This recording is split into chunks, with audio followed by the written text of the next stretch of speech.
अस्सलाम वालेकुम एवरीवन। आज का हमारा टॉपिक है जानिसार अख्तर।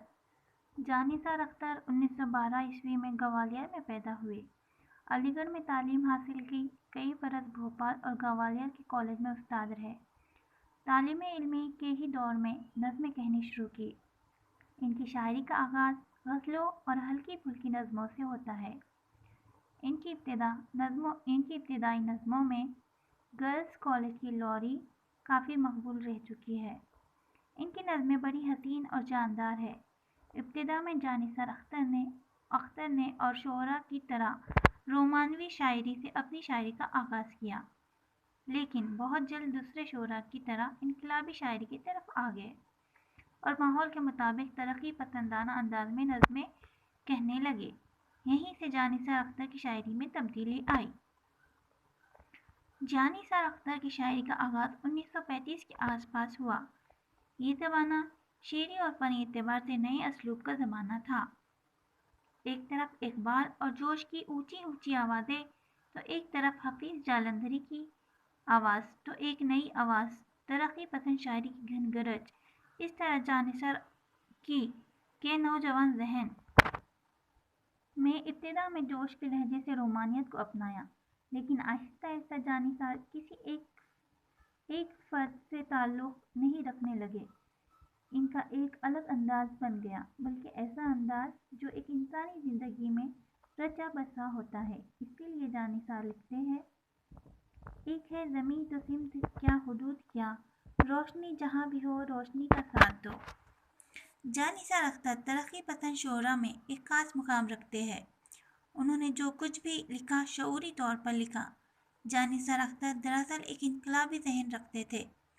ज़्यादातर उन्होंने फैज़ अहमद फैज़ और जोश के रास्ते को अपनाया। फैज़ की एक मशहूर नज़्म, मुझसे पहली सी मोहब्बत मेरे महबूब ना मांग, शाये हुई तो जानिसार अख्तर ने भी इस नज़्म की ख़यालत को अपनी शायरी में इस्तेमाल किया, जिसके चंद अशार ये है। मैं तो यूँ खुश था कि आज़ाद हुआ मेरा वतन, मैं तो यूँ खुश था कि छूटा वो गुलामी का कहन, मैं तो यूँ खुश था कि रात ने खींचा दामन, मैं तो यूँ खुश था कि अब सुबह हुई जलवा फिगन। जानिसार अख्तर ने कुछ नज़में अली सरदार जाफरी और इकबाल के तर्ज पर भी लिखी। इन नज़मों के मुताले से अंदाज़ा होता है, जहाँ तक जानिसार अख्तर की शायरी है, इन नज़मों में इनका इनफरादी रंग बहुत कम झलकता है। जानिसार की आमतौर पर कामयाब नज़में वही है जो उन्होंने अपनी बीवी सफ़िया अख्तर के नाम पर लिखी थी, क्योंकि इन नज़मों में इनके दिली जज्बात थे। जानिसार अख्तर की शायरी का मजमूई अंदाज था। वह किसी एक फ़र्द से ताल्लुक़ रखता था, बल्कि ये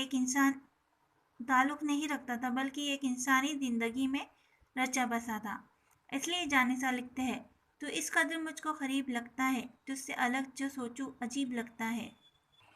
जानिसार इन शोरा में से एक है जिन पर उर्दू शायरी बिला फ़िक्र फ़ख्र कर सकती है। इनके यहाँ रिवायत के तमाम अनासिर मिलते हैं।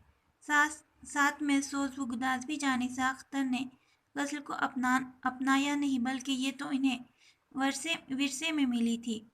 गज़ल ही इनकी शख्सियत को भरने का मौका दिया।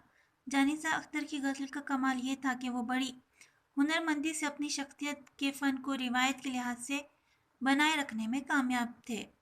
मसलन जानिसार का ये शेर, हमारे शहर में बेचेहरा लोग बसते हैं, कभी कभी कोई चेहरा दिखाई देता है।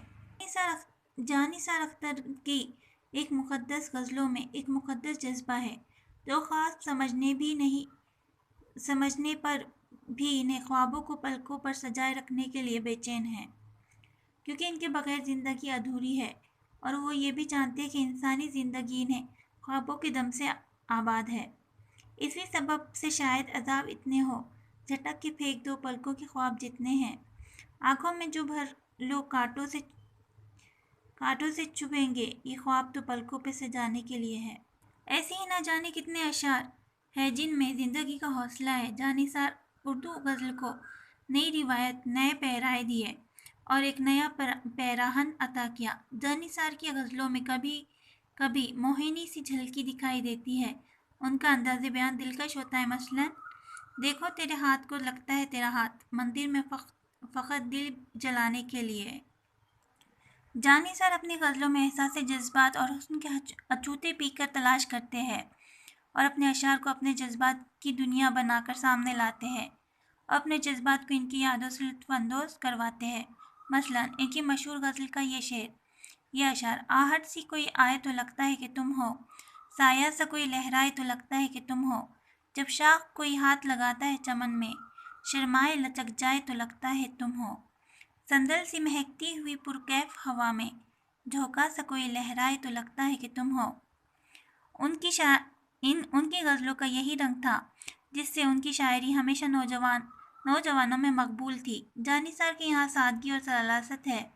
ان کے مجموعہ کلام پہلے پہر کے جذبوں میں پختہ شعور اور پختہ جذبات کا اظہار ملتا ہے۔ ان کی شاعری میں آب و گل کی حقیقت بھی ہے، معاشرے کی جھلکیاں بھی ہے، زندگی کی زیادتی بھی ہے، اور کئی کامرانی بھی، اور کہیں ناکامی بھی ہے، اور کئی جگہ سسکیاں بھی ہے۔ جانثار کی شاعری میں زندگی اور اس کے مسائل، حقائق دونوں موجود ہیں۔